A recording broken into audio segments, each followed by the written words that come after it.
एक बार आप क्या आ रहा है कि नहीं अभी? अभी ये शुरू तो हो गया है, हम्म, शुरू हो गया है। हम्म, आप पर आ गया कि नहीं? हाँ आ गया ना?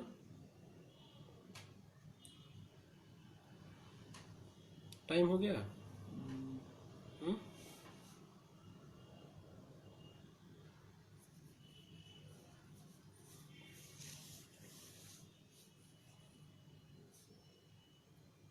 चलिए शुरू करें ना।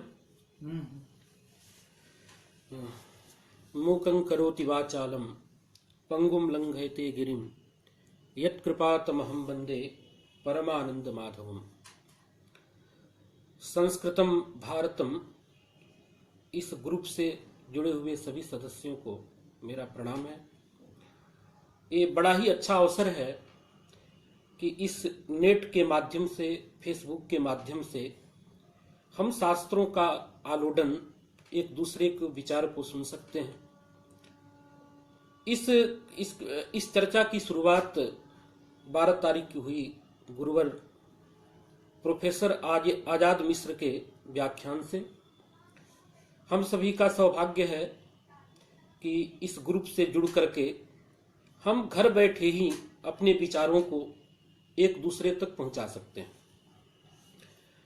मैं काशी विश्वनाथ की नगरी से कुछ कहने जा रहा हूं। बाबा विश्वनाथ के चरणों में मेरा प्रणाम है।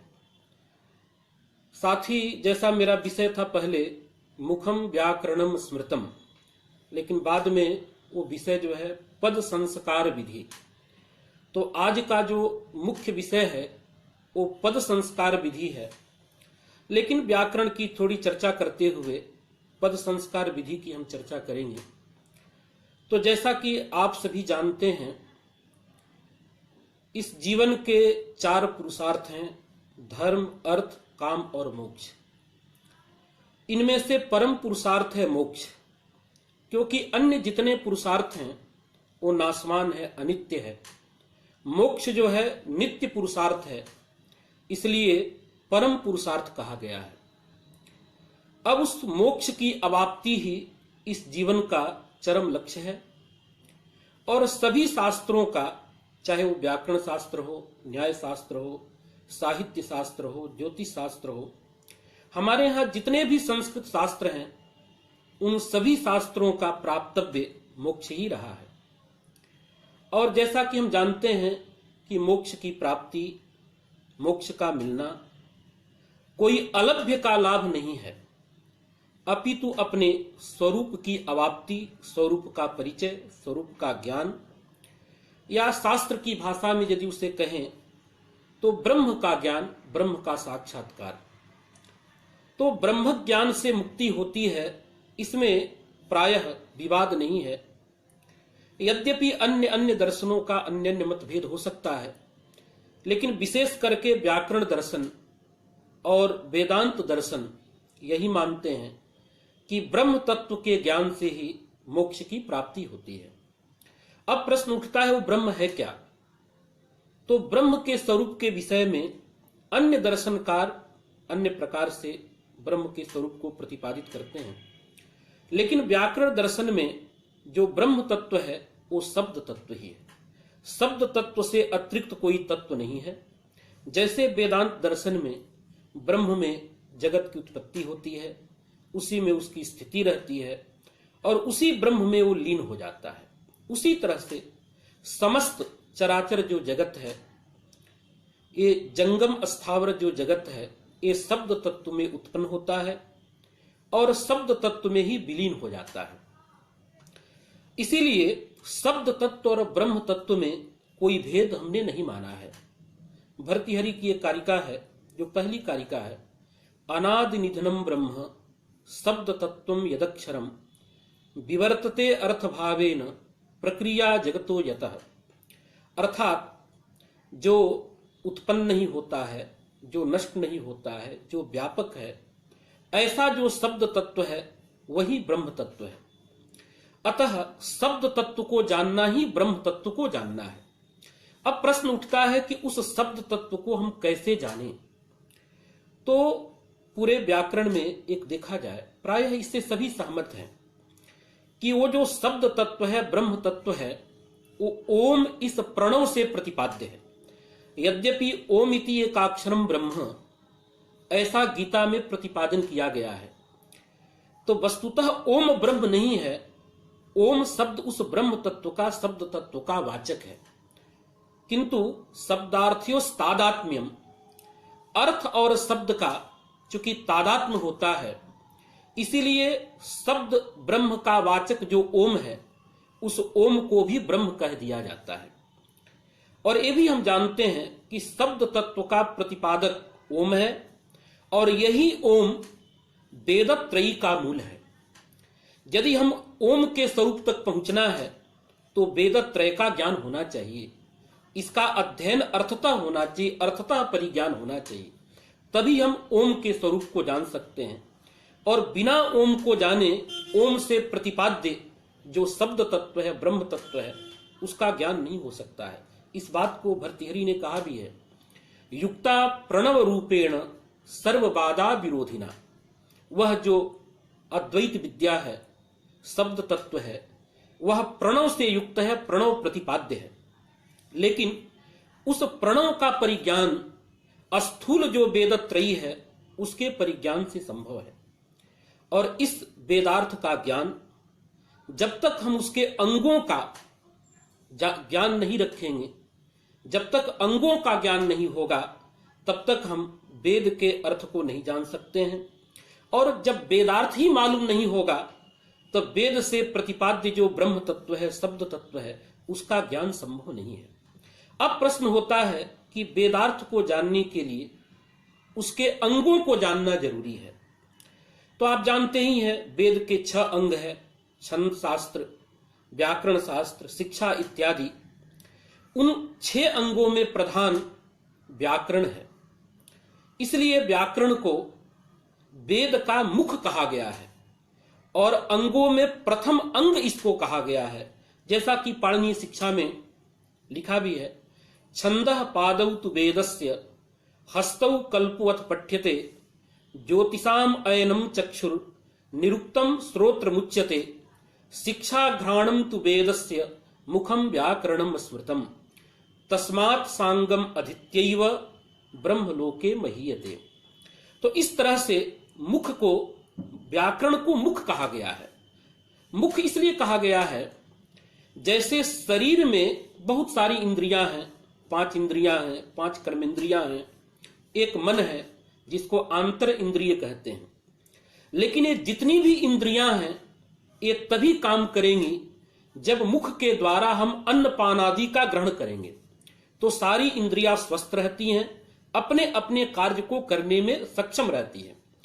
प्रकृति में क्या है, जो बाकी अंग हैं, चाहे वो छंद शास्त्र हो या कल्प हो या शिक्षा हो, ज्योतिष हो, ये जितने भी अंग हैं, इन अंगों के ज्ञान के लिए भी व्याकरण का ज्ञान जरूरी है। यदि हम व्याकरण नहीं जानते हैं तो ज्योतिषादि अंगों का भी परिज्ञान ठीक से नहीं होगा। और यदि ज्योतिषादि इनका यदि हमें ज्ञान अच्छे से नहीं है तो हम वेद के अर्थ को नहीं जान सकते हैं। इसी बात को पिछले दिन हमारे झा जी ने कहा था व्याख्यान के आरंभ में, काड़ादम पाणिनीयंच सर्वशास्त्रोपकारकम।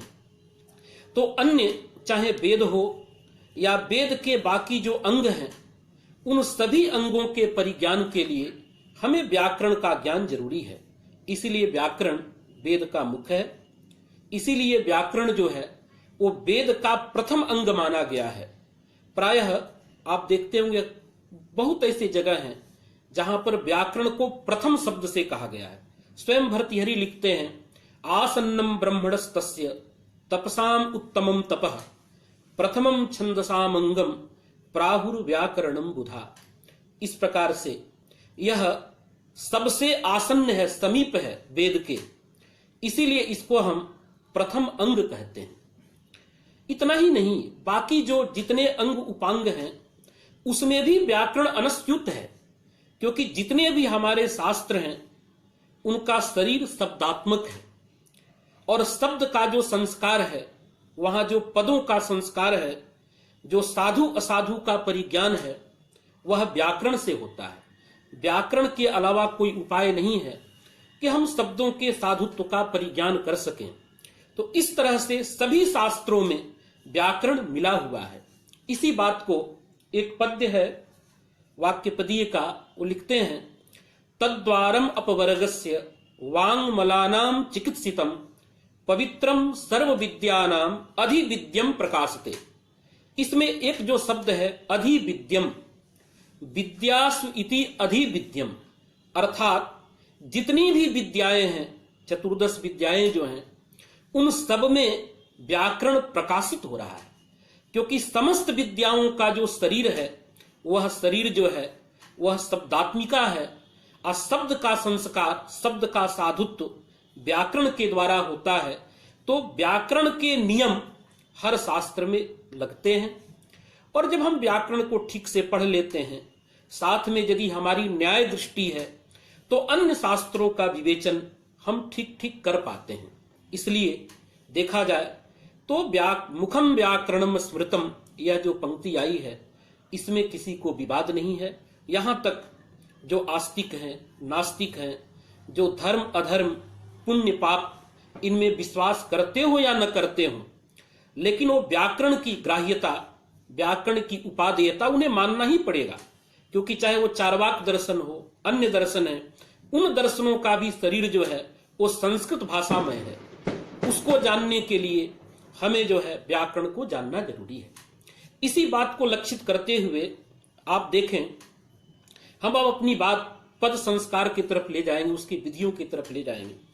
क्योंकि व्याकरण शब्द का संस्कार करता है, वो चाहे लौकिक शब्द हो या वैदिक शब्द हो। व्याकरण का केवल अदृष्ट मात्र प्रयोजन नहीं है, लौकिक प्रयोजन भी है।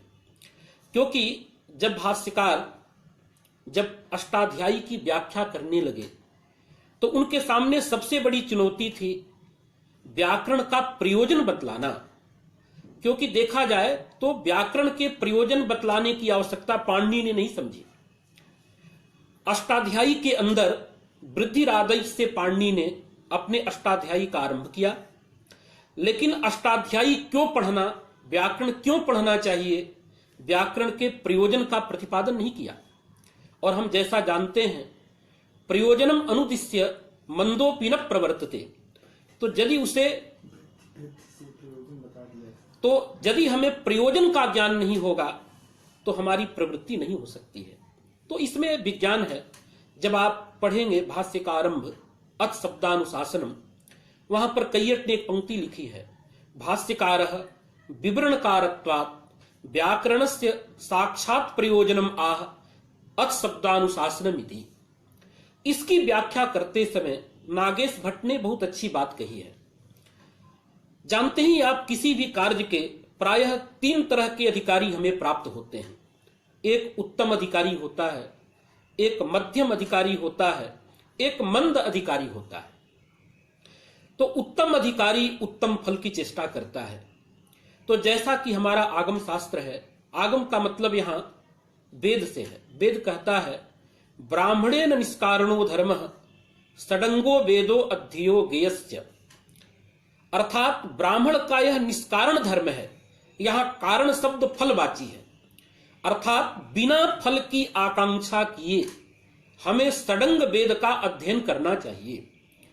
अब प्रश्न है कि भाई कर्म तो हम कर रहे हैं, हम जो है वेदाध्ययन कर रहे हैं, वेद के साथ उसके अंग का अध्ययन कर रहे हैं, व्याकरण का अध्ययन कर रहे हैं, यह आगम हमें बतलाता है।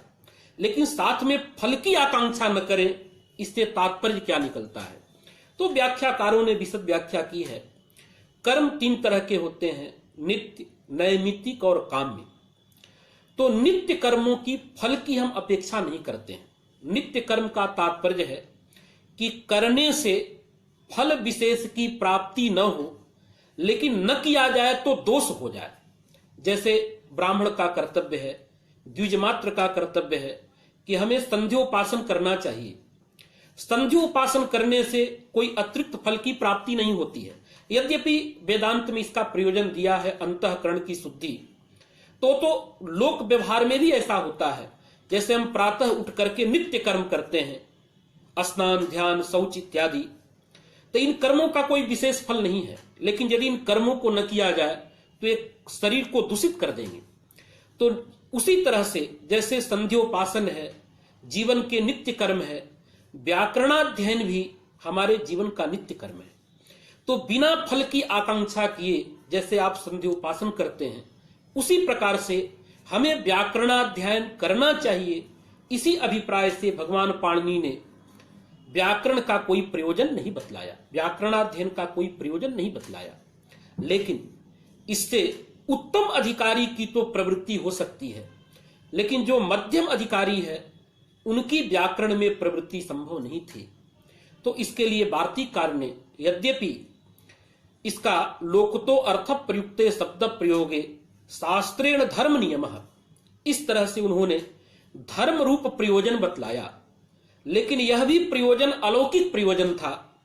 इस प्रयोजन में केवल मध्यम अधिकारी प्रवृत्त हो सकते हैं, या जो धर्म में विश्वास रखता है ऐसा जो आस्तिक जन है वही इसमें प्रवृत्त हो सकता है।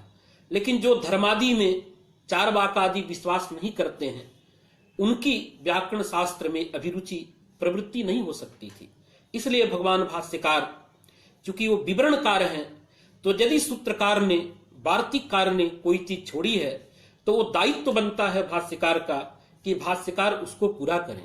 इसलिए भगवान भाष्यकार ने वहां पर व्याकरण शास्त्र का लौकिक प्रयोजन बतलाया, अथ शब्दानुशासनम इति।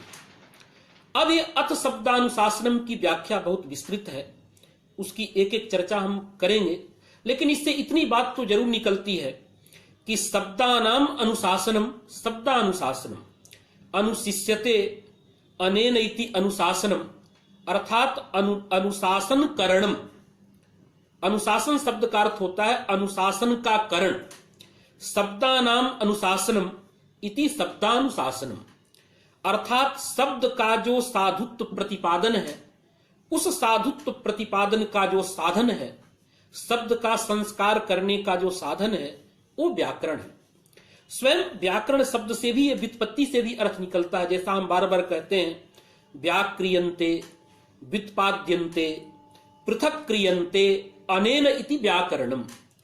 तो यहां तीन शब्द प्रायः परंपरा में हम देखते हैं। व्याक्रियन्ते, इसकी व्याख्या है व्युत्पाद्यन्ते, इसकी भी सरल व्याख्या है पृथक क्रियन्ते अनेन इति व्याकरणम, अर्थात पृथक कृति का जो साधन है। व्याकरण वह साधन है जिससे अलग किया जाता है। अब प्रश्न उठता है कि अलग किया जाए जिसके द्वारा वो व्याकरण है, लेकिन किसको किससे अलग किया जाए। तो इसके लिए हम लोग बच्चों को जोड़ देते हैं जब पढ़ाते समय, असाधु शब्देभ्यः विविच्य साधु शब्दाः पृथक क्रियन्ते अनेन इति व्याकरणम, अर्थात असाधु शब्दों से प्रकृति प्रत्यय की कल्पना के द्वारा विवेचन करके साधु शब्दों को अलग करके जिसके माध्यम से ज्ञान होता है वो माध्यम ही व्याकरण है। अर्थात इससे भी ये बात स्पष्टता आती है यहां पर कि लोक में दो तरह के शब्दों की स्थिति है। एक ऐसे शब्द है जिनको हम साधु शब्द कहते हैं, दूसरा ऐसा शब्द है जो असाधु शब्द या अपशब्द, लोक भाषा के शब्द, ये भी हम प्रयोग करते हैं, अपभ्रंश इत्यादि जिसको हम कहते हैं। अब यहां पर अंततः बात ये जाकर के वही निर्भर करती है कि साधु और असाधु का विवेक, पदों का संस्कार, शब्दों का संस्कार व्याकरण से ही हो सकता है। क्योंकि एक बात यदि हमने बहुत इसको विचार करके, आप भी देखेंगे महाभाष्यकार ने जब विचार किया तो व्याकरण शास्त्र का दो जगहों पर लोक में प्रयोजन समझ में आता है। क्योंकि स्वयं भाष्यकार कहते हैं कि व्याकरण पढ़ने से कोई भाषा शुद्ध बोलेगा ये जरूरी नहीं है। हमें देखते हैं गंगा के घाटों पर जब कभी कभी हम जाते हैं तो नाव के चलाने वाले जो नाविक होते हैं वो अंग्रेजी बोलते हैं, फ्रेंच बोलते हैं, अन्य तरह तरह की भाषाएं प्रयोग करते हैं। उसका उनको व्याकरण का ज्ञान नहीं है, फिर भी भाषा बोलते हैं। या बहुत ऐसे बच्चे हैं परिवार में, छोटे छोटे बच्चे जो उत्पन्न होते हैं, हम उनको यदि संस्कृत से व्यवहार करते हैं, ऐसे बहुत सारे संस्कृत परिवार हैं इस देश में, जो बचपन से अपने बच्चों को संस्कृत बुलवाते हैं, वो बच्चे शुद्ध संस्कृत बोलते हैं, लेकिन उनको व्याकरण का परिज्ञान नहीं रहता है। तो भाषा के ज्ञान के लिए व्याकरण की आवश्यकता नहीं है।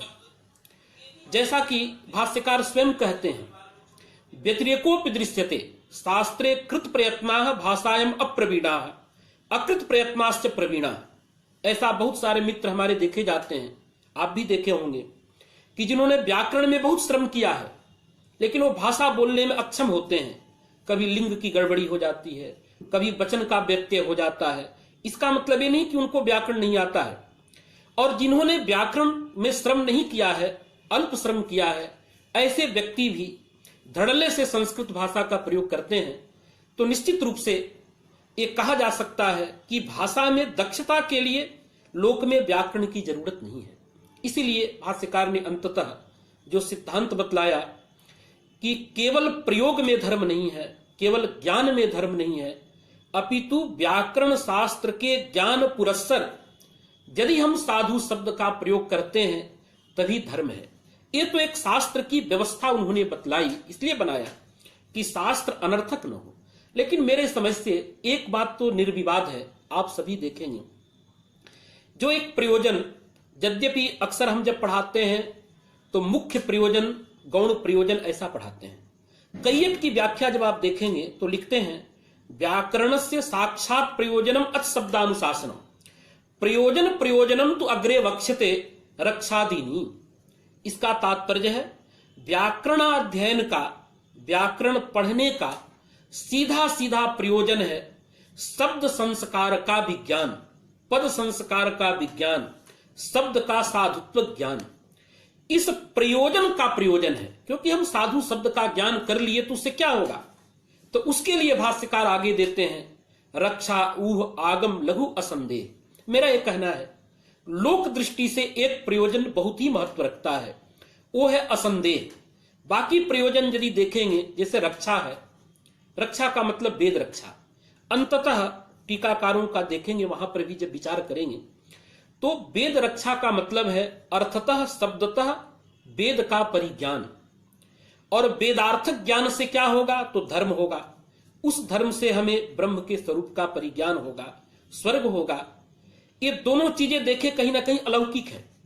लोक दृष्टि से एक प्रयोजन अत्यंत महत्व रखता है, वो है असंदेह। असंदेह रूप प्रयोजन लोक दृष्टि से सर्वथा उपयुक्त है, इसको कोई इधर उधर नहीं कर सकता है। कोई बालक या अवैयाकरण जो व्याकरण शास्त्र को नहीं जानता है, अन्य शास्त्र को जानता है, भाषा को जानता है, तो निश्चित रूप से वो भाषा बोल सकता है। लेकिन जब कोई शब्द में संदेह होगा, उस संदेह की निवृत्ति केवल वैयाकरण ही कर सकता है। वैयाकरण के इतर, वैयाकरण से मतलब है कि व्याकरण किसी विभाग से संबद्ध नहीं, जो व्याकरण पढ़ा हुआ है वो समझ लेता है कि ये शब्द साधु है घटः, ये शब्द साधु है घड़ा, ये शब्द असाधु है, क्योंकि उसको व्याकरण के माध्यम से प्रकृति प्रत्यय का ज्ञान रहता है। इसलिए व्याकरण की महत्ता जैसे अलौकिक दृष्टि से है, ब्रह्म प्राप्ति के दृष्टि से है, परम पुरुषार्थ की प्राप्ति के दृष्टि से है, उसी तरह से लोक दृष्टि से भी है। क्योंकि भाष्यकार भी आरंभ में आप देखेंगे तो केवल वो वैदिक शब्दों के संस्कार की बात नहीं करते हैं, वो कहते हैं केसाम लौकिका नाम वैदिका नाम। तो लौकिक शब्द और वैदिक शब्द दोनों प्रकार के शब्दों का संस्कार ये व्याकरण करता है। विशेष करके आज जब हम व्याकरण की चर्चा करते हैं तो एक बात जरूर समझ लीजिएगा, व्याकरण का पर्याय ऐन्द्र चांद्र इत्यादि व्याकरण से नहीं रह गया है। आज के समय में व्याकरण का पर्याय पाणनीय व्याकरण ही है, क्योंकि कहा भी गया है, पाणनीयम महाशास्त्रम पद साधुत्व लक्षणम सर्वोपकारकम कृत्स्नं ग्राह्यम न त्याज्यं किंचन। अर्थात व्याकरण का पर्याय जो है वो पाणनीय व्याकरण है। यद्यपि एक वचन नागेश भट्ट का आता है शेखर में, ये अर्थवाद है एक तरह से देखा जाए। वो लिखते हैं श्रुति मूलकत्वात् अस्यैव वेदांगत्वम। अस्यैव अर्थात पाणनीय व्याकरणस्य वेदांगत्वम। लेकिन यह वचन कहीं ना कहीं अत्यंत स्तुति परक मान लेना चाहिए, क्योंकि पाणिनि व्याकरण से पूर्व जितने व्याकरण हैं उनको यदि आप नहीं मानेंगे तो पाणिनि से पहले वेद के 5 अंग ही रह जाएंगे। इसलिए लोगों ने एव शब्द को अप्यर्थक मान करके या अन्य तरह तरह की व्यवस्थाएं देकर इस ग्रंथ की संगति की है। लेकिन यह निर्विवाद है कि अन्य जितने भी व्याकरण है, कोई व्याकरण केवल वैदिक शब्दों का संस्कार करता है, कोई व्याकरण केवल लौकिक शब्दों का संस्कार करता है, लेकिन पाणिनि व्याकरण की महत्ता यह है कि यह वैदिक और लौकिक दोनों प्रकार के शब्दों का संस्कार करता है। इसलिए भाष्यकार कहते हैं लौकिकानाम वैदिकानाम। यहां पंक्ति भी थोड़ा, क्योंकि इसको समय इसमें कम रहता है, लेकिन जान लेना चाहिए, यद्यपि लौकिक कहने से वैदिक का भी संग्रह है, क्योंकि वेद लोक से बाहर नहीं है। लोके भवा लौकिका यथा भाषा शब्दा, लोक में ही भाषा के भी शब्द हैं और वेद भी लोक में ही है। तो लौकिक कहने से वैदिक का भी संग्रह हो सकता है, लेकिन वेद की अलग महत्ता है और जो जितने भी शब्द हैं उनमें जो है वो श्रेष्ठ है। तो ब्राह्मण वशिष्ठ न्यायेन, गो बलि वर्धन न्यायेन, उसका विशिष्टता ख्यापन के लिए भाष्यकार ने अलग से वैदिक के नाम ले लिया है। तो यहां तक ये बात आ गई कि हम जो संस्कार करते हैं वो चाहे लौकिक पद हो या वैदिक पद हो, दोनों प्रकार के शब्दों का संस्कार व्याकरण के द्वारा होता है। यहां प्रकृति में हमारा व्याकरण से अभिप्राय है पाणिनीय व्याकरण। अब प्रश्न है, जो मूल प्रश्न हमारा था, जैसा कि हमारे विद्वानों ने बाद में विषय डाला था कि पद संस्कार विधि, यह जो पाणिनि का व्याकरण है वह पद का संस्कार कैसे करता है, उसकी रीति क्या है, उसकी पद्धति क्या है। तो सबसे पहले हम एक जान लें, इसमें 3 चीजें अत्यंत महत्वपूर्ण हैं कि हमें तो पहले पद समझना होगा, उसका संस्कार समझना होगा, फिर उसके विधि को समझना होगा। तो जैसा कि हम जानते हैं कि व्याकरण में या भाषा दृष्टि से जब हम कोई भी भाषा बोलते हैं तब भाषा के 3 बिंदु होते हैं। जैसा हिंदी में हम पढ़ते हैं 3 इकाइयां हम पढ़ते हैं उसकी, एक तो वर्ण, दूसरा पद, तीसरा वाक्य। तो लोक में वर्ण का तात्पर्य अलग होता है। वर्ण मतलब क ख ग घ या अ ई उ, इनको वर्ण से हम समझते हैं। व्याकरण की दुनिया में जब हम आते हैं तो वर्ण का मतलब ये नहीं रह जाता है। यहां वर्ण का मतलब हमारे यहां ये होता है कि जो प्रकृति और प्रत्यय, जैसे पाचक शब्द है, पाचक शब्द में हम जानते हैं कि पच ये प्रकृति है और ड़बुल या अक ये प्रत्यय है। तो यह जो प्रकृति और प्रत्यय अलग अलग दिखते हैं यही वर्ण कहलाते हैं। तो एक बात संक्षेप में जान लेना चाहिए, यद्यपि ये दार्शनिक विषय है, लेकिन ये बिना समझे हम आगे पद संस्कार की तरफ नहीं जा सकते हैं। एक बात जब हम शुरू करते हैं तो अक्सर शब्दों के विषय में, ऐसे तो देखा जाए तो सांख्य, वेदांती, बौद्ध, जैन, शब्द के विषय में सबके अपने अपने मत हैं, लेकिन 3 मतों का विवेचन अक्सर हम किया करते हैं। सबसे पहले नैयायिक, उसके बाद मीमांसक, फिर एक मत हम लेके आते हैं वैयाकरण का मत।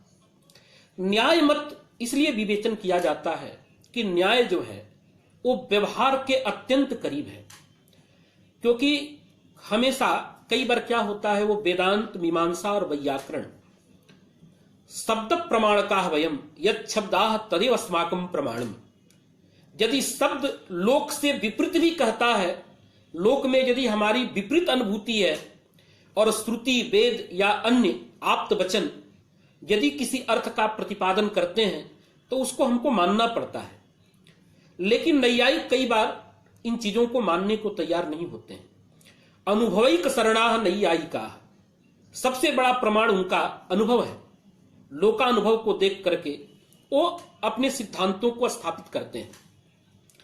तो उनका मानना है कि वर्ण की भी सत्ता है, पद की भी सत्ता है और वाक्य की भी सत्ता है, लेकिन वो वर्ण, पद या वाक्य की संरचना जो है वो ध्वनि के रूप में मानते हैं, जिसको हम कर्णेंद्रिय के माध्यम से अक्सर कई बार जब बच्चों से हम पूछते हैं कि शब्द का ज्ञान किसके द्वारा हुआ, शब्द का श्रवण कौन करता है, द्वारा शब्द का प्रयोग न करके यदि कहा जाए कि शब्द का श्रवण कौन करता है, तो तुरंत विद्यार्थी कहता है कि कान करता है, श्रोत्रेंद्रिय शब्द का श्रवण करता है।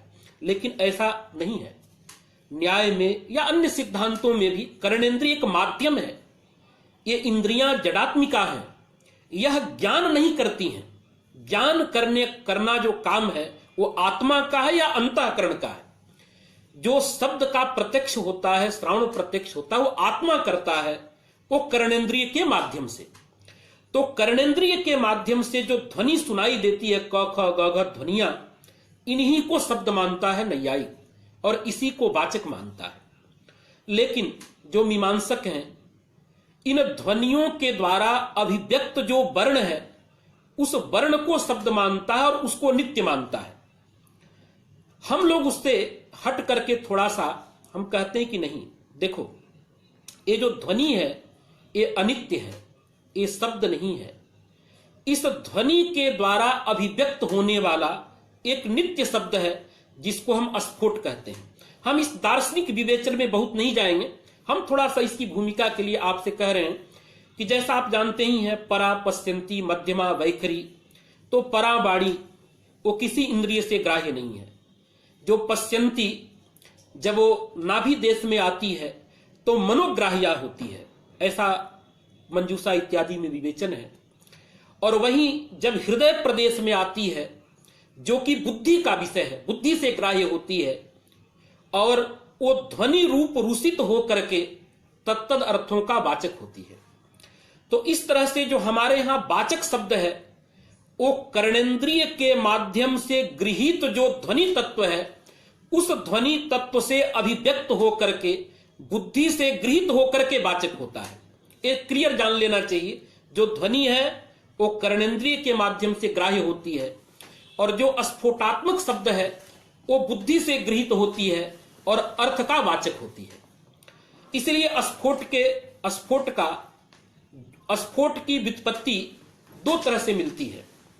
एक व्युत्पत्ति यह है स्फुट्यते ध्वनि भी अभिव्यज्यते यह सह स्फोटः, अर्थात ध्वनियों के माध्यम से जो अभिव्यंजित होता है वो स्फोट तत्व है, वही शब्द तत्व वो वाचक है। अथवा यह भी करते हैं स्फुटति अर्थो अस्मात् इति स्फोटः, अर्थात जिससे घटपटादि अर्थ की प्रतीति होती है, अर्थात अर्थ प्रतीति का जो जनक है वो स्फोट है। ये दो तरह की व्युत्पत्ति है। इसको अंत में इस तरह से कह सकते हैं कि ध्वनियों से ज्ञात हो करके घटपटादि अर्थ का जो ज्ञान कराता है वो शब्द तत्व है।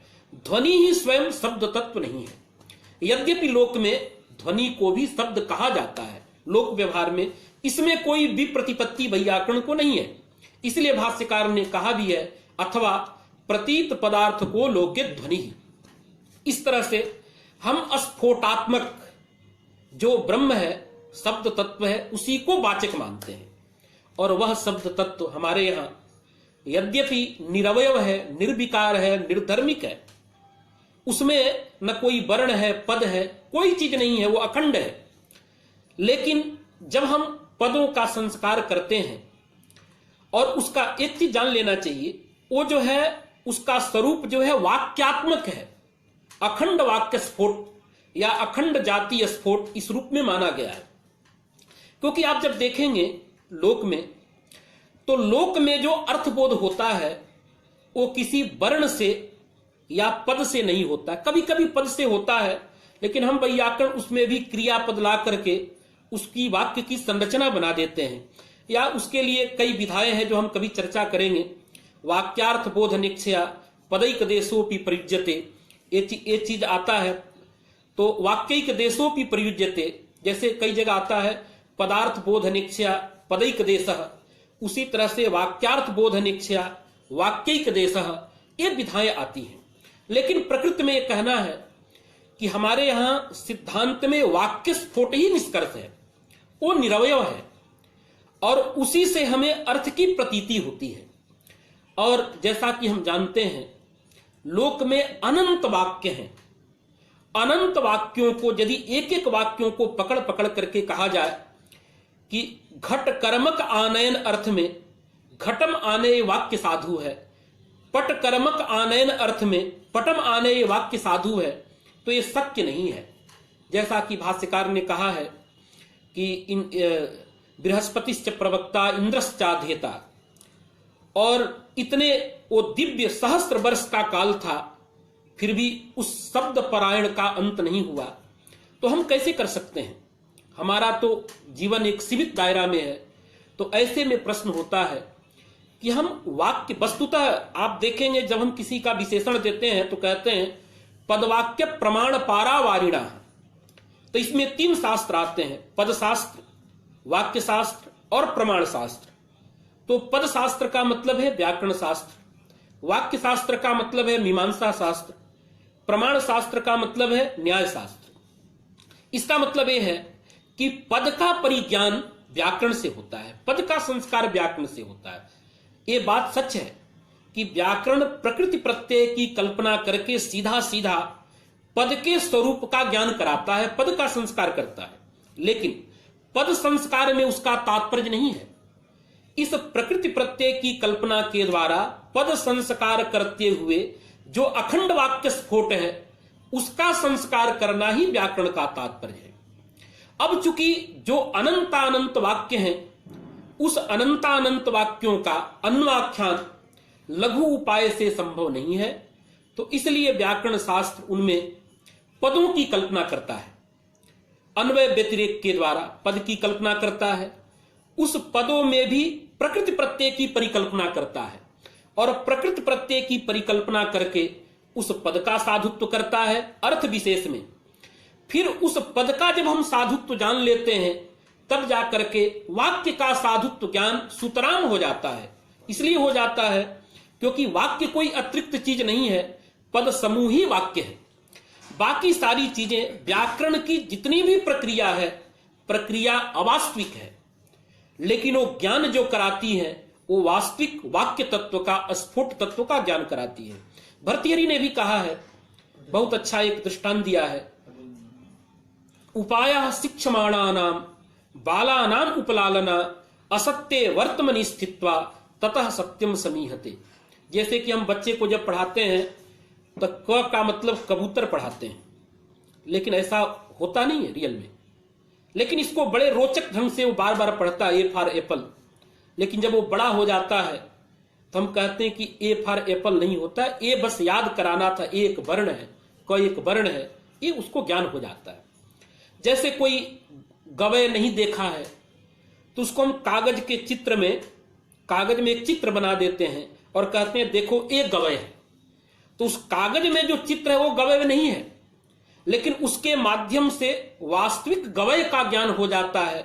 उसी प्रकार से ये जो प्रकृति प्रत्यय की कल्पना है व्याकरण, ये कल्पना ये हमको पद का संस्कार करते हुए वाक्य का संस्कार करती है, साधु वाक्य का परिज्ञान कराती है। तो पद शास्त्र से तात्पर्य केवल इतना ही है कि पद का संस्कार करते हुए व्याकरण वस्तुतः वाक्य शास्त्र है, क्योंकि इसका तात्पर्य उसी में है। अब प्रश्न है, हम मूल विषय पर आते हैं कि व्याकरण वाक्य का संस्कार करने में व्याकरण का तात्पर्य है। वो दुशक्य होने से उसमें पदों की कल्पना किया और पदों का संस्कार करता है, और वह भी अर्थ विशेष में। कई बार हमारे मित्र कहते हैं कि शक्ति लक्षणा व्यंजना, यह जो विचार नागेश ने किया है, कौंडभट्ट ने किया है, या अन्य वैयाकरण जो दार्शनिक है उन्होंने जो विचार किया है, इसकी क्या जरूरत है? यह काम तो साहित्यिकों का है, वो लोग शक्ति का विचार करें, लक्षणा का विचार करें, व्यंजना का विचार करें। मैं कहता हूं नहीं। देखिए बात क्या है कि जब हम पद का संस्कार करते हैं तो केवल स्वरूपतः पद का संस्कार नहीं करते हैं। कोई भी शब्द स्वरूपतः साधु और असाधु नहीं होता है, एकदम इसको दृढ़ता से जान लेना चाहिए, क्योंकि शब्द की साधुता और असाधुता उसके अर्थ के साथ जुड़ी हुई है। जैसा कि आप भाष्य जब पढ़ते हैं तो कहते हैं भाष्यकार कि गो शब्द साधु है और गोणी शब्द असाधु है, लेकिन ये किस अर्थ में असाधु है? जब गाय अर्थ में हम प्रयोग करते हैं गोड़ी का, तब असाधु है। आप बपन इत्यादि अर्थ में जब हम प्रयोग करेंगे तब गोड़ी शब्द असाधु नहीं है। इसलिए शब्द की साधुता और असाधुता उसके अर्थ से जुड़ी हुई है। और संपूर्ण व्याकरण को देखेंगे तो किसी ना किसी अर्थ में उस शब्द के साधुत्व का ज्ञान कराया गया है। ऐसा नहीं कि शुष्क पच धातु से डबुल प्रत्यय आकर के पाचक के साधु है, ऐसा पाणिनि ने नहीं किया है। आप देखें धातु पाठ में तो डुपचस पाके, पहले पाक अर्थ में पच धातु की साधुता है, फिर डबुल त्रिचौ सूत्र जब आता है उसमें भी कर्तरीकृत इसका अधिकार जाता है। तो कहता है कि धातु से परे कर्ता अर्थ में जब डबुल और त्रिच प्रत्यय होंगे तब साधु होगा, अन्य अर्थ में यदि आप करेंगे तो असाधु होगा। तो इस प्रकार से हमें अर्थ भी लाना होगा साथ में। पद संस्कार करते समय जैसे पद आएंगे वैसे उसके अर्थ भी आएंगे। आज जब अर्थ आते हैं तो पद और अर्थ का जो संबंध है उस संबंध का ज्ञान होना भी आवश्यक है। और उस संबंध ही तो शक्ति लक्षणा व्यंजना है। इस शक्ति लक्षणा व्यंजना को हम लोग संबंध के रूप में देखते हैं, साहित्यिक लोग इसको व्यापार के रूप में देखते हैं। अक्सर जब साहित्य की भाषा देखेंगे तो अभिधा व्यापार, लक्षणा व्यापार, व्यंजना व्यापार, ठीक है, ये शब्द का एक व्यापार मानते हैं। हम लोग उसको जो है शब्द और अर्थ के बीच का एक रिलेशन, एक संबंध मानते हैं। क्योंकि ये शब्दों का स्वभाव है, या जितने भी प्रकाशक तत्व हैं उन प्रकाशक तत्वों का यह स्वभाव होता है कि अपने से संबद्ध अर्थ का ही प्रकाशन करते हैं, असंबद्ध अर्थ का प्रकाशन नहीं करते हैं। जैसे दीपक है तो दीपक अपने से जुड़ी हुई चीज का प्रकाशन करेगा, अन्य का प्रकाशन, व्यवहित चीजों का प्रकाशन नहीं करता है। तो शब्द का भी जिसके साथ शक्ति रूप संबंध हो या लक्षणा संबंध हो या व्यंजना संबंध हो, जिस किसी रूप से संबंध होगा तभी प्रकाशन करेगा। तो इसलिए शक्ति लक्षणा इनका भी विचार पद संस्कार में जरूरी हो जाता है। अब हम बात करते हैं कि वाक्य के साधुत्व समझने के लिए हमें पदों का संस्कार करते हैं। अब ये पद क्या चीज है, पद को कैसे समझें। अब हम यहां से स्फोट की बात थोड़ा देर के लिए रोकते हैं, जो व्यवहारिक दृष्टि से पद को आप समझेंगे वहां चलते हैं। अब ये जो पद की परिभाषा है यह पाणिनि व्याकरण में और अन्य दर्शनों में लगभग समान है, थोड़ा बहुत का अंतर मिलता है, लेकिन कार्य के अनुसार देखें तो पाणिनि भी अलग अलग पद मानते हैं। पद को बतलाने वाले पाणिनि के यहां 4 सूत्र आपको मिलते हैं। सबसे प्रमुख सूत्र जो सबको ग्राह्य है, सुप्तिगंतम पदम, एक सूत्र है जो कहता है सुबंत और तिगंत की पद संज्ञा होती है। सुबंत का मतलब होता है सुप प्रत्यय जिसके अंत में लगा हो वो सुबंत है। जैसे राम, रामौ, रामा। अब जैसे राम प्रातिपदिक है, उसके आगे जब हम सु जोड़ते हैं और व्याकरण की प्रक्रिया करते हैं तो राम ये रूप बन जाता है। अब जो ये रामा बना तो ये पद है और यह सुबंत पद है क्योंकि इसके अंत में सुप जुड़ा हुआ है। सुप का मतलब है सु से लेकर के सुप तक जो 21 प्रत्यय हैं, सु औजस अम औसस इत्यादि, इन्हीं को संक्षेप में व्याकरण की भाषा में हम सुप कहते हैं।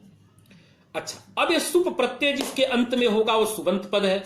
जैसे हरि ही, गुरु, राम, घटः, पटः, ये सब सुबंत पद हैं। और जैसा कि आप जानते हैं तिंग प्रत्यय भी 9 है, तिंग प्रत्यय 18 है, 9 प्रश्मयी पद हैं और 9 आत्मनेय पद हैं। ये जिसके अंत में लगते हैं वो तिगंत पद होते हैं। जैसे पचती और एधते, ये तिगंत पद हैं। तो इस तरह से 2 प्रकार के पद हैं। यह पद आम जन भी इसको जानता है कि यह पद है। जो व्याकरण से अनभिज्ञ है वो भी समझता है कि पद, जब हम कहते हैं कि पद बोलो तो राम ऐसा संस्कृत का पद वो बोलता है, गच्छति ये संस्कृत का पद है ये वो समझता है। तो सुबंत और तिगंत एक पद है जो पाणिनि का सूत्र सुप्तिगंतम पदम इसको परिभाषित करता है। इसी तरह से एक आता है सूत्र स्वादिषु असर्वनाम स्थाने। तो सर्वनाम स्थान से भिन्न सु से लेकर के कप प्रत्यय तक जितने भी प्रत्यय आते हैं उनके पूर्व जो प्रकृति होती है, अब इसमें से आप भ को अलग छांट लीजिएगा, जो यकार आदि अजादि प्रत्यय हैं उनको छोड़ देना है। अब इसमें से जो हलादि प्रत्यय रहेंगे, भ्याम भीष इत्यादि, उनके परे रहते जो प्रकृति रहती है वो भी पद कहलाती है व्याकरण की भाषा में। जैसे रामाभ्याम, रामेशु, तो यहां दो पद है रामेशु में। एक रामेशु पूरा पद है जो सुप्तिगंतम पदम बतलाता है। रामेशु में केवल जो रामे है यह भी पद है, ये प्रकृति की पद संज्ञा होती है। लेकिन ये जो पद है ये केवल व्याकरण शास्त्रीय प्रक्रिया निर्वाह के लिए है। आम जन इस पद से बहुत परिचित नहीं होता है। साथ में एक सूत्र आता है स्थिति च, यह भी उसी तरह का है। यह भी कहता है कि स्थित प्रत्यय यदि परमे हो तो प्रकृति की पद संज्ञा होती है। जैसा कि आप पढ़ते हैं परशु नाम समूह पार्श्वम इत्यादि स्थल में। फिर एक सूत्र आता है नह के, क्यच और क्यंग प्रत्यय रहे तो नान्त ही पद होता है। यद्यपि ये कोई अपूर्व नहीं है, ये सुप्तिगंतम पदम इत्यादि से जो पद है उसी का ये नियमन करता है कि क्यच और क्यंग प्रत्यय यदि पर में रहेंगे तो नान्त ही पद कहलाएगा, अन्य पद नहीं होता है। तो इस तरह से चार सूत्रों के द्वारा हमने यदि इसको बारीकी से देखें तो तीन तरह के पद मिलते हैं, क्योंकि नह के को गणना करने की जरूरत नहीं है क्योंकि वो नियम सूत्र है। तो एक तो सुबंत तिगंत और बाकी दो जगहों पर प्रकृति पद है। इस तरह से व्याकरण के पद मिलते हैं। अब हम अन्य दर्शनों में जाते हैं, जैसे न्याय दर्शन है, सक्तम पदम। उनके यहां, जैसे हमारे यहां एक बात क्लियर है जानिएगा, व्याकरण में प्रकृति पद होती है या पूरा सुबंत और तिगंत पद होता है। केवल सु और ती को हम पद नहीं मानते हैं। प्रकृति को तो पद मान लेते हैं जगह जगह पर, जैसा कि हलादि प्रत्यय पर में रहेगा तो प्रकृति भी पद बन जाती है व्याकरण की दृष्टि से। लेकिन सु और जस इनको पद मानने वाला कोई सूत्र नहीं है।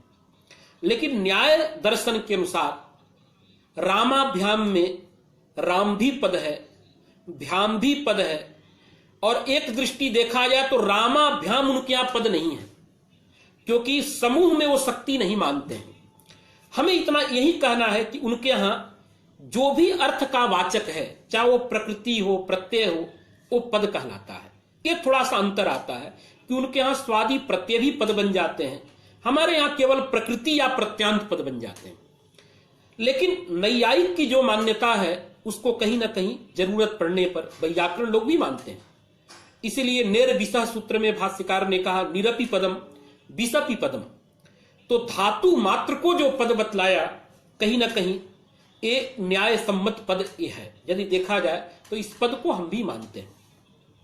अब जब हम पद संस्कार की बात करते हैं तो देखिए यहां पर प्रत्ययों का भी संस्कार कह सकते हैं, पद के अंदर जो प्रत्यय है उनका भी संस्कार है, प्रकृति का भी संस्कार है, और जो विशिष्ट जो हमें व्याख्यान है जिस पर हमें केंद्र का बिंदु है वो है पद। तो उस दृष्टि से देखा जाए तो सुबंत और तिगंत का विचार करना चाहिए कि सुबंतों का संस्कार कैसे होता है और तिगंतों का संस्कार कैसे होता है, क्योंकि जो प्रकृतिभूत पद है उसका भी संस्कार होगा लेकिन वो सुबंत और तिगंत के अंदर ही आ जाएगा। यदि विचार करें हम, अब जैसे एक सुबंत पद हमने लिया जैसे राम या हरि, तो यहां पर राम जो सुबंत पद है इसका भी संस्कार हुआ, और इस संस्कार से पहले राम जो प्रकृति है उसका भी संस्कार हुआ,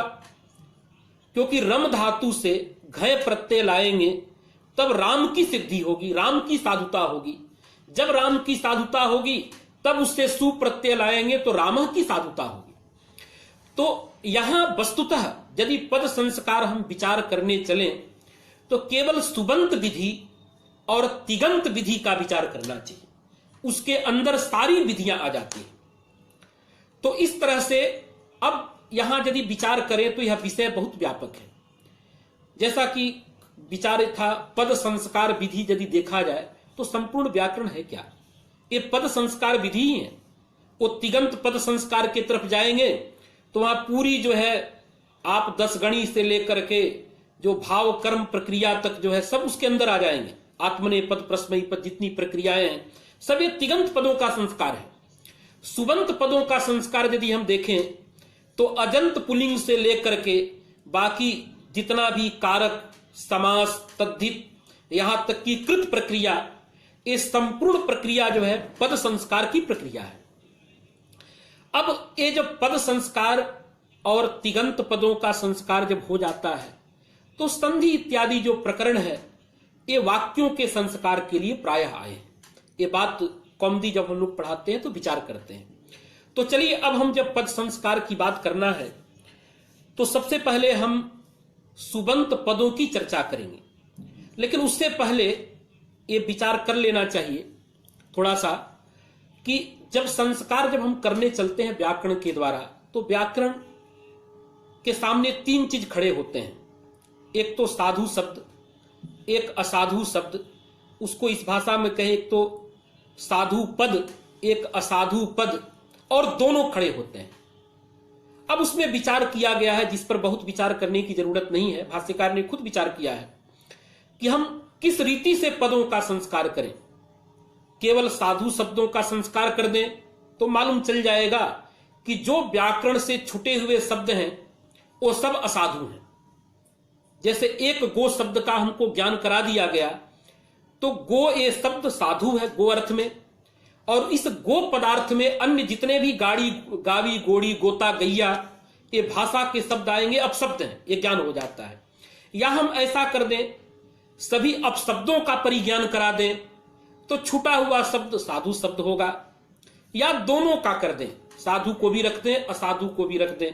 तो भाष्यकार ने कहा यह रीति बहुत अच्छी नहीं होगी। इसमें से 2 रीति को भाष्यकार ने हटा दिया है। अपशब्दों का संस्कार या अपशब्दों का उपदेश करना उचित नहीं है, क्योंकि व्याकरण शब्दानुशासन है, साधु शब्दों का अनुशासन करता है, तो इष्ट का अनुशासन नहीं होगा। इसलिए अपशब्दानुशासन को हटाया भाष्यकार ने।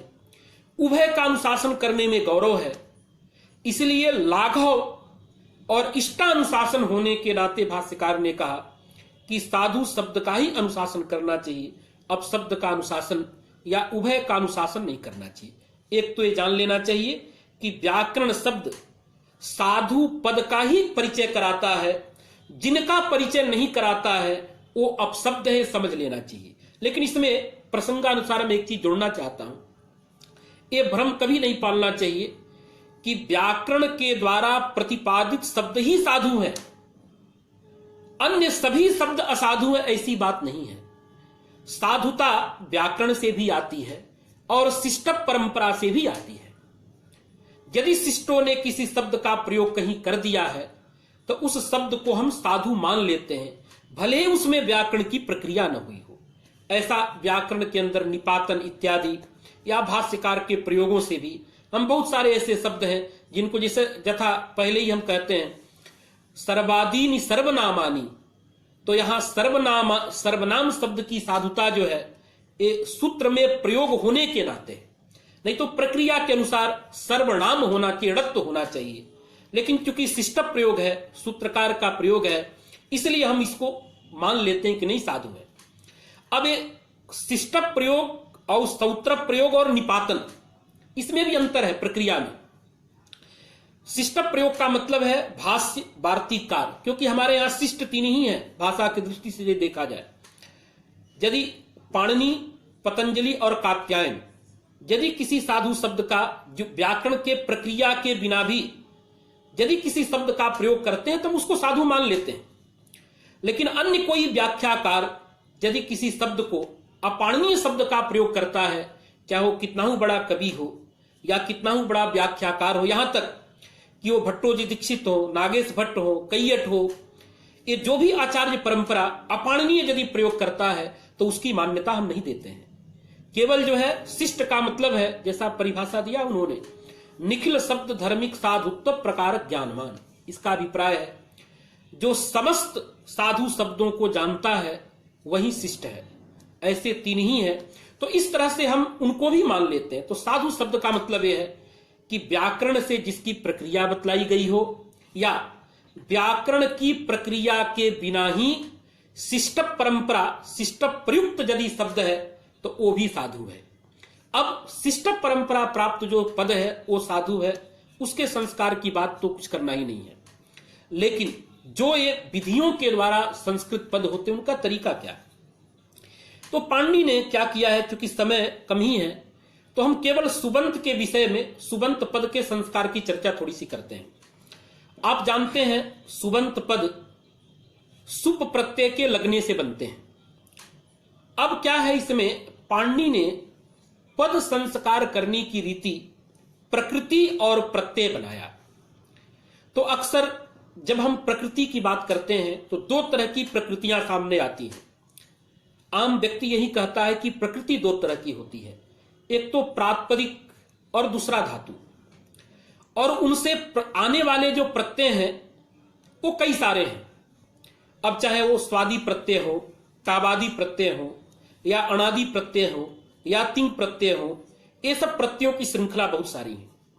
लेकिन एक चीज मैं क्लियर कर दूं कि यही दो प्रकृतियां नहीं है। ये तो सच है, पद संस्कार विधि में दो प्रकृतियां मुख्य हैं, एक प्रकृति प्रातिपदिक, दूसरी प्रकृति धातु। ये तो मूल रूप में सब जगह हैं और व्यापक हैं। लेकिन देखा जाए तो प्रकृतियां 7 तरह के मिल सकती हैं हमको। जैसा पाणिनि के सूत्र को आप गौर से देखें, पहला ज्ञा प्रातिपदिकात, तो यहां स्वादि प्रत्ययों का जब विधान किया पाणिनि ने, तो एक तो ज्ञंत प्रकृति है, आवंत प्रकृति है, प्रातिपदिक प्रकृति है। ये 3 प्रकृतियां यहां मिलती हैं। धातु के अधिकार को जब देखते हैं तो धातु रूप प्रकृति हमें मिल जाती है। तो एक तो ज्ञंत प्रकृति, आवंत प्रकृति और प्रातिपदिक रूपा प्रकृति 3, धातु रूपा प्रकृति 4। इसके आगे जब बढ़ते हैं तो सुबंत भी प्रकृति है। कुछ प्रत्यय ऐसे होते हैं जो सीधे सीधे सुबंत से होते हैं, जैसे विभाषा, सुपो, बहुच पुरस्तात् तु, यह जो तद्धित प्रत्यय है, यद्यपि तद्धित प्रत्ययों की प्रकृति प्रातिपदिक है, ये हम सभी जानते हैं क्योंकि ज्ञा प्रातिपदिकात का अधिकार जाता है। लेकिन जिन सूत्रों में भगवान पाणिनि ने सुपह कह दिया, नाम ले लिया है, ऐसे प्रत्ययों की प्रकृति प्रातिपदिक नहीं होती है। ये विचार बड़े ही बृहद रूप से शेखरकार ने, सप्तरत्नकार ने और टीकाओं में किया गया है। तो ऐसे प्रत्ययों की प्रकृति साक्षात सुबंत है, वो सुबंत से होते हैं। जैसे बहुपटवः, बहुच प्रत्यय पटु से नहीं होता है, पटु जस से होता है। इसका फल और दोष ये सारा विवेचन किया गया है। तो इस तरह से सुबंत भी प्रकृति है। तिगंत प्रकृति है, ये आप सभी जानते हैं। जैसा तद्धित में इस सूत्र है तिंगश्च, तो तिगंत से तम प्रत्यय होता है, पचती तमाम। यहां जो तम प्रत्यय है उसकी प्रकृति जो है वो पचती है, तिगंत है। तो इस तरह से सुबंत भी प्रकृति है, तिगंत भी प्रकृति है। कभी कभी निपातन के द्वारा पद समूह से भी प्रत्यय हो जाते हैं, तो वाक्यात्मिका भी प्रकृति हमें मिलती है। तो इस तरह से यदि इसका संकलन करके देखा जाए तो हमें प्रकृतियां 7 तरह की मिल सकती हैं।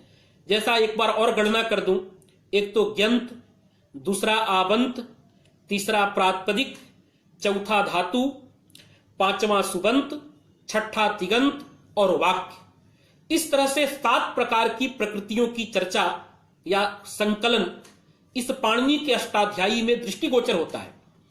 अब ये बात अलग है कि ज्ञंत को अलग प्रकृति क्यों माने, आवंत को अलग प्रकृति क्यों माने, क्योंकि ज्ञंत और आवंत का ग्रहण प्रातिपदिक के अंदर हो सकता है। क्योंकि बाद में आचार्यों ने प्रातिपदिक ग्रहणे लिंग विशिष्टस्यापि ग्रहणम ये परिभाषा मानी है। तो ये अलग का विषय है, इसकी चर्चा हम करेंगे।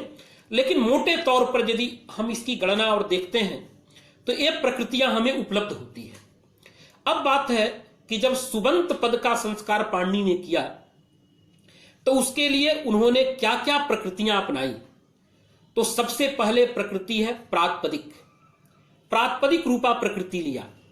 अब ये प्रातिपदिक क्या है, एक यदि इसको विचार करें हम, तो प्रातिपदिक के लिए आप जैसा जानते हैं, सामान्य भाषा में यदि इसको कहा जाए कि अर्थवान जो शब्द वो प्रातिपदिक है।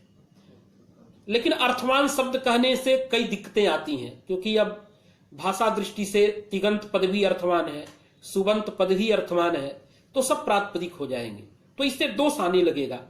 इसलिए हमें प्रातिपदिक क्या चीज है, इसके लिए पाणिनि के सूत्र का अवलोकन जरूर कर लेना चाहिए।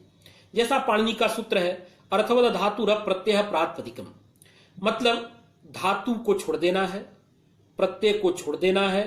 जैसे धातु मतलब भू गम पट, ये धातु प्रातिपदिक नहीं होते हैं। केवल प्रत्यय जैसे सु और जस, ये भी प्रातिपदिक नहीं होते हैं। प्रत्यांत जैसे रामेसु पूरा समुदाय, यह भी प्रातिपदिक नहीं होता है। इनको छोड़ करके जो भी अर्थवान शब्द है, राम श्याम घट पट मठ, इस तरह से सुबंत के अंदर जो मूल शब्द है वह प्रातिपदिक है। उसमें भी थोड़ा सा आगे दूसरा उन्होंने कहा है। अब प्रश्न है कि जो धातु है वो प्रातिपदिक नहीं है, जो प्रत्यय है वो प्रातिपदिक नहीं है, जो प्रत्यांत है वो भी प्रातिपदिक नहीं है, और अर्थवान शब्द जो है वो प्रातिपदिक है। अब प्रश्न है कि सभी जो प्रत्यांत है वो प्रातिपदिक नहीं, ये भी बात नहीं है। जैसे तिंग प्रत्यय जिसके अंत में हो, सुप प्रत्यय जिसके अंत में हो, रामः गच्छति पठति, ये तो प्रातिपदिक नहीं है। लेकिन कुछ प्रत्यांत को भी पाणिनि ने प्रातिपदिक माना है, मानना पड़ेगा सुबंत पद के संस्कार दृष्टि से, जैसे कृत प्रत्यान और तद्धित प्रत्यान। तो इसलिए उन्होंने एक अन्य सूत्र भी बनाया, कृत तद्धित समासाश्च। यह सूत्र कहता है कि जिसके अंत में कृत प्रत्यय हो, जिसके अंत में तद्धित लगा हो, और जो शब्द समास संज्ञक हो, वो भी प्रातिपदिक होता है। जैसे कृत प्रत्यय पाचक, पाचक में पच धातु पहले है और अक प्रत्यय इसके अंत में लगा हुआ है, तो ये पाचक जो ऐसा शब्द दिख रहा है यह भी प्रातिपदिक है कृदंत होने के नाते। पाचक, पाठक, गंत्री, हंत्री, गंतव्य, हर्तव्य, ये जो शब्द हैं, ये कृत प्रत्यय से जो बने हुए मूल शब्द हैं, ये भी प्रातिपदिक है। साथ में तद्धित प्रत्यय जिनके अंत में लगा हो, जैसे औपगव, दाक्षी, ये जो शब्द है, राष्ट्रीय, ये जितने भी शब्द हैं, ये शब्द भी, सालीय, मालीय, ये जो शब्द है ये भी प्रातिपदिक है। तो इस तरह से तीन तरह के प्रातिपदिक हमको मिल रहे हैं। एक तो ऐसा धातु प्रत्यय प्रत्यांत को छोड़ करके अर्थवान शब्द। यहां अर्थवान शब्द का मतलब है अव्युत्पन्न शब्द, जिसमें प्रकृति प्रत्यय का ज्ञान न हो, जिसमें क्या प्रकृति है क्या प्रत्यय मालूम न चले। डित, कपित इत्यादि ऐसे शब्द जो है वो जो है यहां पर इसके उदाहरण है, वो प्रातिपदिक कहलाते हैं। यद्यपि इस सूत्र की जरूरत व्युत्पत्ति के लिए भी है, लेकिन ये चर्चा का विषय है, वहां हम नहीं जाएंगे। तो डित कपित जो अव्युत्पन्न शब्द है वो प्रातिपदिक इस सूत्र से होते हैं, और जो कृदंत शब्द हैं, तद्धितांत हैं, या जिस शब्द का नाम समास है, जैसे राज पुरुष, इस शब्द का नाम समास है, तो यह भी प्रातिपदिक होता है। और एक विधा है जिसको जानना चाहिए, कृतद्धित समासाश्च सूत्र में च पद रखा है पाणिनि ने, इसलिए जो अनर्थक निपात हैं उन अनर्थक निपातों को भी प्रातिपदिक कहा जाता है, जिनका बिल्कुल कोई अर्थ नहीं होता है। तो इस तरह से जानना चाहिए कि प्रातिपदिक जो है, मूल बात यह है कि जो अर्थवान शब्द है, पाचक, पाठक इत्यादि, ये सब जो है प्रकृति है। सुबंत पदों में प्रकृति बनाया इनको। अच्छा, अब इस प्रातिपदिक के ज्ञान हो जाने के बाद पाणिनि ने एक अधिकार सूत्र बनाया, क्योंकि पाणिनि की व्यवस्था यदि देखें तो बड़े ही कम शब्दों में, बड़े ही कम सूत्रों में वो पूरा पूरा अर्थ निकाल देते हैं। क्योंकि ये जो अधिकार सूत्र हैं, इन अधिकार सूत्र और संज्ञा सूत्रों को इसलिए बनाया गया कि जो प्रमुख सूत्र है विधि सूत्र, जो व्याकरण शास्त्र का राजा माना गया है, जिसको प्रधान हम कहते हैं, वो प्रधान बहुत बड़ा न हो, वो छोटे सूत्र बड़े ही व्यापक अर्थ देते हैं, बड़े ही व्यापक अर्थ देते हैं।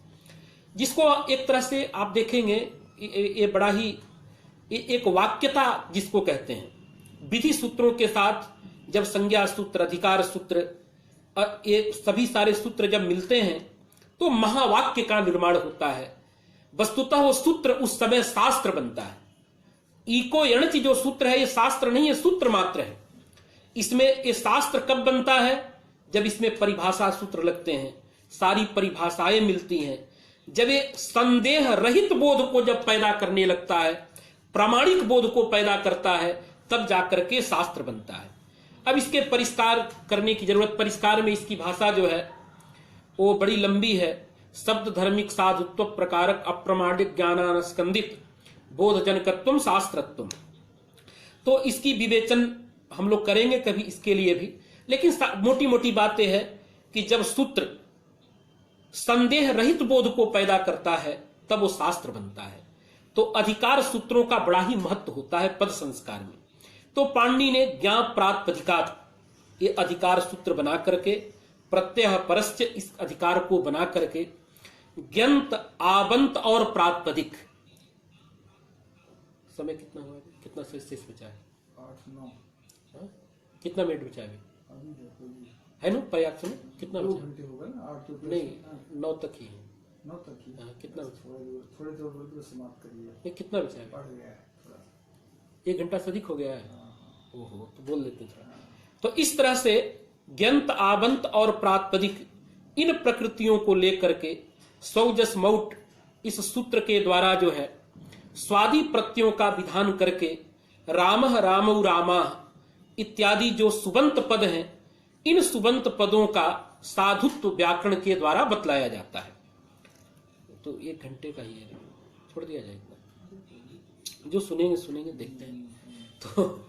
तो इस तरह से जो है ये सुबंत पद के साधुत्व के लिए ये प्रक्रिया उन्होंने अपनाई है। अब जब हम इस प्रक्रिया को देखते हैं तो एक तो ज्ञंत है, आबंत है और प्रातिपदिक है। इन प्रकृतियों को लेकर के पाणिनि ने ये स्वौ जस मौट इन प्रत्ययों का विधान किया और तब जाकर के हमारे सामने रामः रामौ रामाः इन पदों की साधुता, इन पदों का संस्कार दिखता है। अब इस प्रक्रिया में जब हम जाते हैं सुबंत की प्रक्रिया में, तो इसमें जरूरत पड़ती है कि प्रातिपदिक का भी संस्कार होना है, क्योंकि सुप प्रत्यय प्रातिपदिक से आते हैं। अब वो प्रातिपदिक क्या है, जब तक प्रातिपदिक का संस्कार नहीं हम जानेंगे, प्रातिपदिक संस्कार विधि को नहीं जान लेते हैं, तब तक हम पद संस्कार विधि को नहीं जान सकते हैं। तो इसके लिए प्रातिपदिक संस्कार विधि के लिए आगे जो प्रकरण है, हमारे समास प्रकरण है, तद्धित प्रकरण है और जो है कृत प्रकरण है। अब इसको चूंकि समय यही हो गया है, इसकी अगली कड़ी जब अवसर आएगा तो आगे इसका हम व्याख्यान करेंगे। और इसमें अब इसको जो और व्यवस्थित तरीके से एक लेख करके हम सोचते हैं कि इसको 1 घंटे के अंदर कैसे समाप्त किया जाए, क्योंकि ये विषय ऐसा है कि बहुत व्यापक विषय है और मैं चाहूंगा कि यहाँ से आगे अगले व्याख्यान को रखा जाए। आप सभी सदस्यों से निवेदन है ताकि मूल यहाँ से पद संस्कार विधि को, सुबंत विधि और तिगंत विधियों की हम चर्चा करेंगे। और इसके लिए योगेश्वर शुक्ल जी हमारे सहयोग करते हैं, क्योंकि अरे मदन मोहन जी का उनका आ गया है कि इसको पूर्ण करिए, पूर्ण आ गया है। पूर्ण करिए। तो ठीक है, आपका मैसेज अभी झा जी का मैसेज आया कि इसको आगे भी किया जाए, तो इसको कंटिन्यू करते हैं। तो इस तरह से जब हम प्रातिपदिक का संस्कार करने चलते हैं तो पहला जो प्रातिपदिक है अव्युत्पन्न शब्द, तो उसको विषय में चर्चा नहीं किया, क्योंकि वो व्याकरण से प्रक्रिया करने की जरूरत नहीं है। उसकी जो साधुता है वो शिष्ट परंपरा से अवगत होती है। लेकिन जो यौगिक शब्द है कृदंत, तद्धितांत और समास, इसके साधुता के लिए आगे उन्होंने विवेचन किया है। अब प्रश्न आता है कि यहां पर सौ जस मौट ये जो सूत्र है, इसके द्वारा 21 प्रत्ययों की साधुता बतलाई गई है। लेकिन यहां यदि आप देखेंगे तो पाणिनि ने सीधे सीधे क्या किया कि ज्ञंत, आबंत और प्रातिपदिक से स्वादि प्रत्ययों को लाके रख दिया। लेकिन एक व्याकरण में नियम है, जब किसी प्रत्यय का आप अर्थ नहीं बतलाते हैं तो प्रत्यय प्रकृति के अर्थ को कहते हैं, अपना कोई उनका अस्तित्व नहीं रहता है। क्योंकि प्रत्यय है, प्रत्यय बिल्कुल निरर्थक नहीं होता है, ये चीज जान लेना चाहिए। प्रत्यय यदि नाम है तो सार्थक ही होगा, अवश्य उसका अर्थ होगा। अब वो अर्थ कभी स्वतंत्र अर्थ होता है और कभी कभी जब उसको अपना अर्थ नहीं मिलता है अनुशासन से, तो प्रकृति के अर्थ को अनुवाद करने लगता है। जैसा कि तद्धित में बहुत सारे प्रत्यय आपको मिलेंगे जिनको अत्यंत स्वार्थिक प्रत्यय के नाम से हम जानते हैं। तो पाणिनि के सूत्र यद्यपि इन षडलिंग प्रकरण के अनुसार नहीं है, लेकिन प्रक्रिया के दृष्टि से भट्टोजी दीक्षित ने बड़े ही अच्छे तरीके से शब्दों को दो रूपों में ढाला, अजंत और हलंत। उसमें भी अजंतों को 3 लिंगों में बांट दिया और हलंतों को भी बांट दिया, तो षडलिंग प्रकरण का निर्माण हुआ।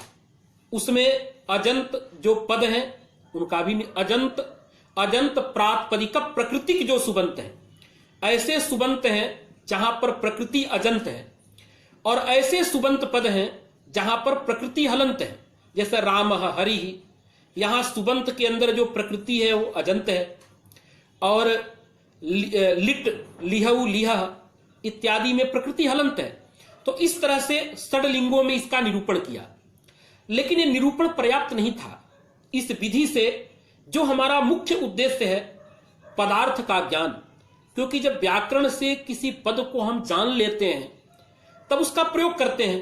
प्रयोग हमेशा अर्थबोध के लिए होता है, वो चाहे श्रोता को अर्थबोध करना हो या स्वयं को अर्थबोध करना हो, तो वहां अर्थबोध जरूरी होता है। अब यहां रामा ये बन तो गया, लेकिन 21 प्रत्ययों का कोई अर्थ नहीं बतलाया गया, केवल 3 अर्थ बतलाए गए हैं अजंत में। यदि आप विचार करके देखेंगे, द्वई की ओर द्विवचनिक वचने, बहुसु बहुवचन, अर्थात जितने एक वचन है सु अम टा ङे ङसी ङस ङी, इनका एक अर्थ है।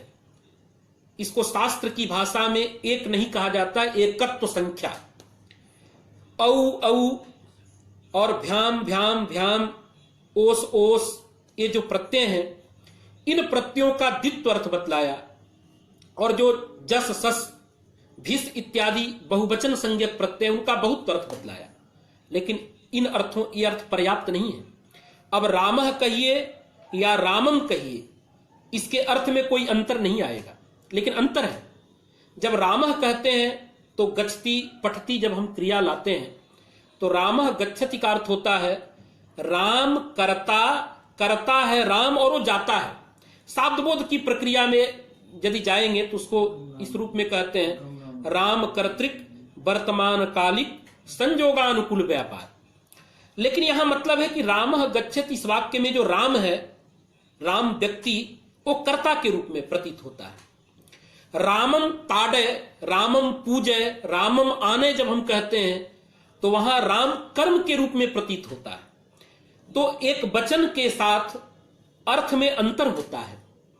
तो पाणिनि को यह ध्यान में आया, इसलिए पाणिनि ने अनभीते सूत्र का अधिकार करके कर्मणि द्वितीया इत्यादि सूत्रों का आरंभ किया, और उन सूत्रों के साथ सुबंत पदों में जो शुभ विभक्तियां थी उनके अर्थ का बोध कराया।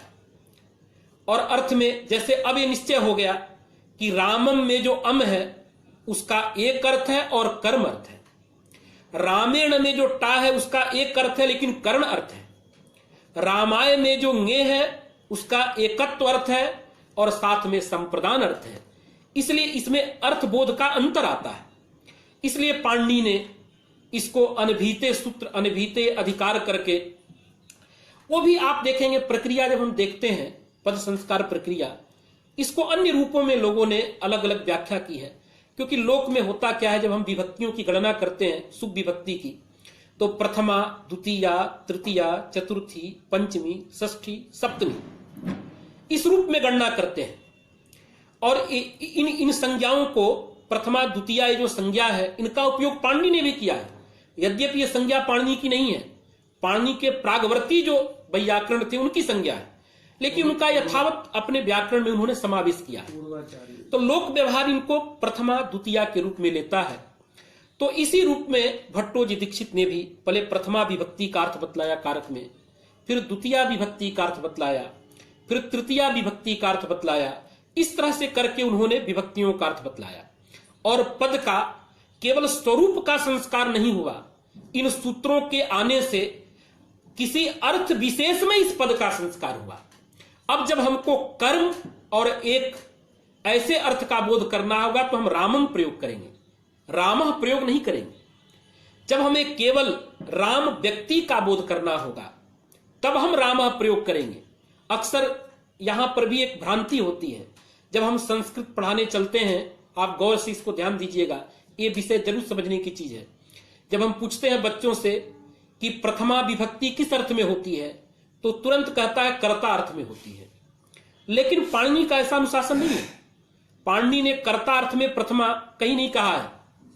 आप देखेंगे प्रातिपदिकार्थ लिंग परिमाण वचन मात्रे प्रथमा संबोधने च, ये 2 ही सूत्र पाणिनि का है, जो कहता है कि प्रातिपदिकार्थ में प्रथमा होती है, लिंग अर्थ में प्रथमा होती है, परिमाण अर्थ में प्रथमा होती है, वचन अर्थ में प्रथमा होती है, संबोधन अर्थ में प्रथमा होती है, कर्ता अर्थ में प्रथमा होती है। ये पाणिनि का अनुशासन नहीं है कहीं। हाँ, यद्यपि वार्तिककार ने कही है कि अभीते प्रथमा, लेकिन वो केवल कर्ता अर्थ में नहीं है। जो कोई कारक अभीत होगा, उक्त होगा, वहां प्रथमा होती है। पाणिनि का अनुशासन जो है वो कर्ता में प्रथमा का विधान नहीं है।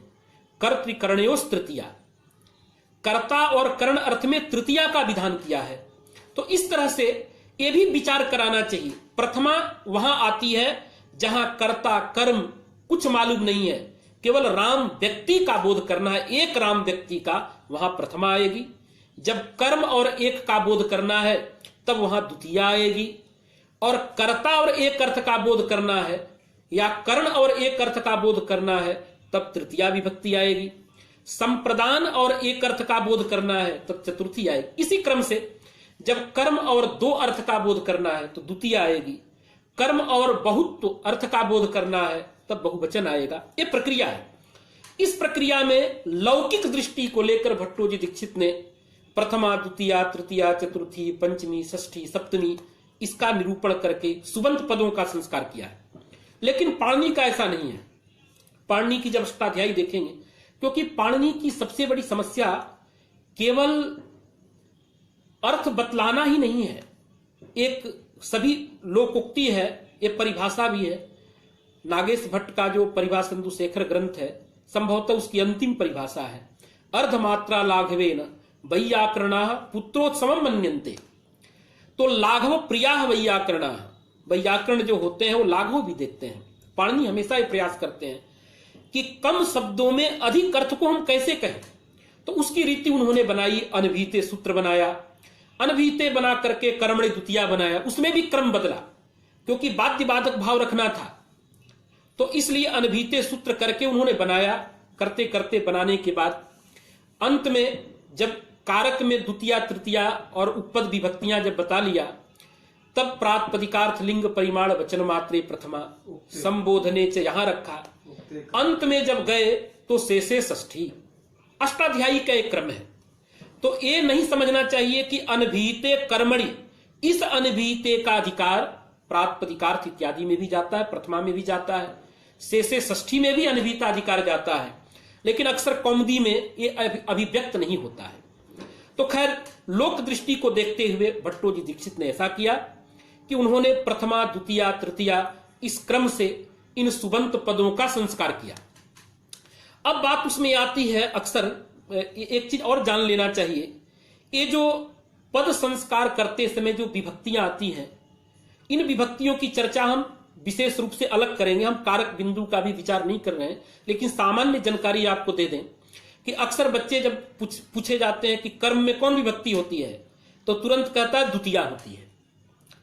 लेकिन यहां भी संशोधन की जरूरत है। हम लोग को बताना चाहिए, हर आम छात्र को बतलाना चाहिए कि देखो, कर्म में द्वितीया होती है, सामान्य नियम है।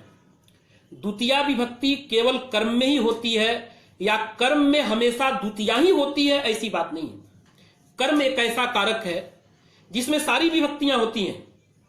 एक गणना के लिए आप देख लें, जैसे कर्म जब उक्त होगा तो प्रथमा विभक्ति, रामेण ग्रामो गम्यते, यहां प्रथमा विभक्ति हो जाती है। कर्म जब अनुक्त होगा तब उपद्रव है, तब द्वितीया ही होती है, बात आप नहीं कह सकते हैं। फिर वहां देखना होगा कि उसके साथ कौन सा पद लगा है, तिगंत पद है कि कृदंत पद है, ये जान करके ही विभक्ति आप कर सकते हैं। यदि तिगंत पद लगा है तो वहां पर द्वितीया होगी, ये सामान्य नियम है। तंडुलम पचती, उसमें भी कुछ विशेष नियम है। कर्म कारक में अन्य विभक्तियां, जैसे एक सूत्र है पाणिनि का, संज्ञो अन्य तरस्याम, कर्म में तृतीया विभक्ति करता है। जैसे पित्रा पित्रम वा संजानीते, अब यहां पित्रा में जो तृतीया विभक्ति है, एक करण कारक को कहने के लिए तृतीया नहीं है, एक कर्म में तृतीया है तृतीया, लेकिन वो कहती है कर्म कारक को।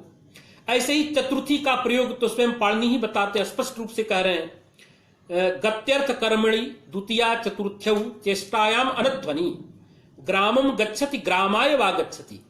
यहां जो चतुर्थी विभक्ति है वो संप्रदान को कहने के लिए नहीं आई है, वो तो कर्म में आई है। तो ये पद संस्कार विधि में इनको बारीकी से जानना होगा, विशेष करके जब सुबंत की प्रक्रिया हम देखने चलते हैं तो विभक्तियों का ज्ञान बड़े सूक्ष्म तरीके से होना चाहिए, नहीं तो कभी हम अच्छा उसका प्रयोग नहीं कर सकते। इसी प्रकार से आगे जब बढ़ते हैं तो कर्म कारक में पंचमी भी होती है, जैसे आता है प्रासादात प्रेक्षते लब लोपे कर्मण अधिकरणे च। अब प्रासादात प्रेक्षते में यहां जो पंचमी हुई है वो अपादान में पंचमी नहीं है, वो कर्मणी पंचमी है। प्रासादम आरूह्य प्रेक्षते, जब आरूह्य का प्रयोग होगा तो द्वितीया होगी, आरूह्य हटा देंगे तो कर्म में पंचमी हो जाएगी। और कर्म में षष्ठी तो अत्यंत प्रसिद्ध है, कर्तृकर्मणो कृति, जैसे जगतः कर्ता। अब जगतः में जो षष्ठी विभक्ति है इस संबंध में षष्ठी नहीं है, कर्ता में षष्ठी नहीं है, अन्य किसी अर्थ में षष्ठी नहीं है, ये तो कर्म अर्थ को कहने की लिए आई है।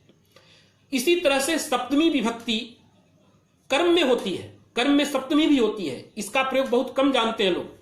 जैसे किसी छात्र से पूछा जाए कि कुत्र अधीति, तो तुरंत बोलता है कि काश्याम अधीति, भोपाले अधीति, मुंबई नगरे अधीति, ऐसा प्रयोग करता है, लेकिन ये प्रयोग गलत है।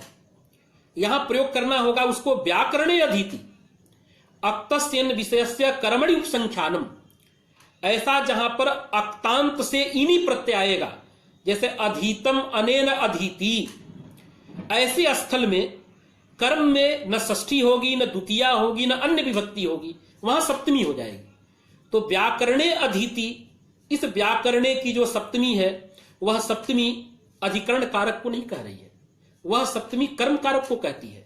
तो हमने एक निदर्शन आपको दिखलाया इस विधि में कि कर्म अर्थ में द्वितीया ही होती है, ऐसा नहीं बतलाना चाहिए। उसको कहना है कि देखो कर्म अर्थ में द्वितीया होती है, ये सामान्य विधा है, लेकिन कर्म में सारी विभक्तियां होती हैं। उसके लिए व्याकरण की प्रक्रिया, ये जो सुबंत की प्रक्रिया है, विशेष करके कारक की प्रक्रिया, इसको देखना चाहिए। इसी तरह से द्वितीया केवल कर्म कारक में होती है भी बात नहीं है। अब जितनी उपपद द्वितीया विभक्तियां होती हैं वो किसी कारक को नहीं कहती हैं, वो तो संबंध को कहती हैं। जैसे ग्रामम अभितः, अब ये ग्रामम में अम विभक्ति है, ये कर्म में नहीं है, यह तो षष्ठी प्राप्त थी, उस षष्ठी को रोक करके द्वितीया हुई है। यहां पर द्वितीया जो है संबंध को कहती है। ये जितने भी द्वितीया इस तरह की हैं, चाहे किसी शब्द के योग में द्वितीया करते हैं या कर्म प्रवचनीय के योग में द्वितीया करते हैं, ये सभी द्वितीया विभक्ति जो है यह द्वितीया विभक्ति संबंध को कहती है, एक कर्मादि कारक को नहीं कहती है। इसी प्रकार से अन्य विभक्तियों के विषय में भी जानना चाहिए, और इस विभक्तियों के विषय में किसी दिन हम चाहेंगे सभी अपने सदस्यों से निवेदन करेंगे, क्योंकि इसमें कुछ अनुभव मेरा है, इसका हम बताएंगे।